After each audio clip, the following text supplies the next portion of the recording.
अजा एकादशी व्रत कथा। ओम श्री गणेशाय नमः। कुतिपुत्र युधिष्ठिर कहने लगे कि हे भगवान, भाद्रपद कृष्ण एकादशी का क्या नाम है, व्रत करने की विधि तथा इसका महात्म्य कृपा करके कहिए।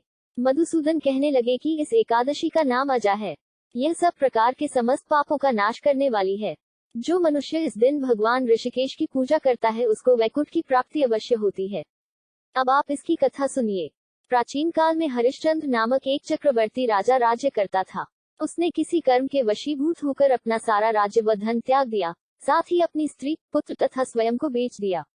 वह राजा चांडाल का दास बनकर सत्य को धारण करता हुआ मृतकों का वस्त्र ग्रहण करता रहा, मगर किसी प्रकार से सत्य से विचलित नहीं हुआ। कई बार राजा चिंता के समुद्र में डूबकर अपने मन में विचार करने लगता कि मैं कहाँ जाऊं, क्या करूं, जिससे मेरा उद्धार हो। इस प्रकार राजा को कई वर्ष बीत गए। एक दिन राजा इसी चिंता में बैठा हुआ था कि गौतम ऋषि आ गए। राजा ने उन्हें देखकर प्रणाम किया और अपनी सारी दुख भरी कहानी कह सुनाई। यह बात सुनकर गौतम ऋषि कहने लगे कि राजन, तुम्हारे भाग्य से आज से 7 दिन बाद भाद्रपद कृष्ण पक्ष की अजा नाम की एकादशी आएगी। तुम विधिपूर्वक उसका व्रत करो। गौतम ऋषि ने कहा कि इस व्रत के पुण्य प्रभाव से तुम्हारे समस्त पाप नष्ट हो जाएंगे। इस प्रकार राजा से कहकर गौतम ऋषि उसी समय अंतर्ध्यान हो गए।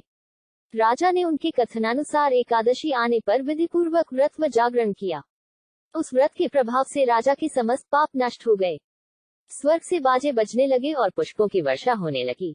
उसने अपने मृतक पुत्र को जीवित और अपनी स्त्री को वस्त्र तथा आभूषणों से युक्त देखा। व्रत के प्रभाव से राजा को पुनः राज्य मिल गया। अंत में वह अपने परिवार सहित स्वर्ग को गया। हे राजन, यह सब अजा एकादशी के प्रभाव से ही हुआ। अतः जो मनुष्य यत्न के साथ विधिपूर्वक इस व्रत को करते हुए रात्रि जागरण करते हैं, उनके समस्त पाप नष्ट होकर अंत में वे स्वर्गलोक को प्राप्त होते हैं। इस एकादशी की कथा के श्रवण मात्र से अश्वमेध यज्ञ का फल प्राप्त होता है। बोलो जय श्री हरि।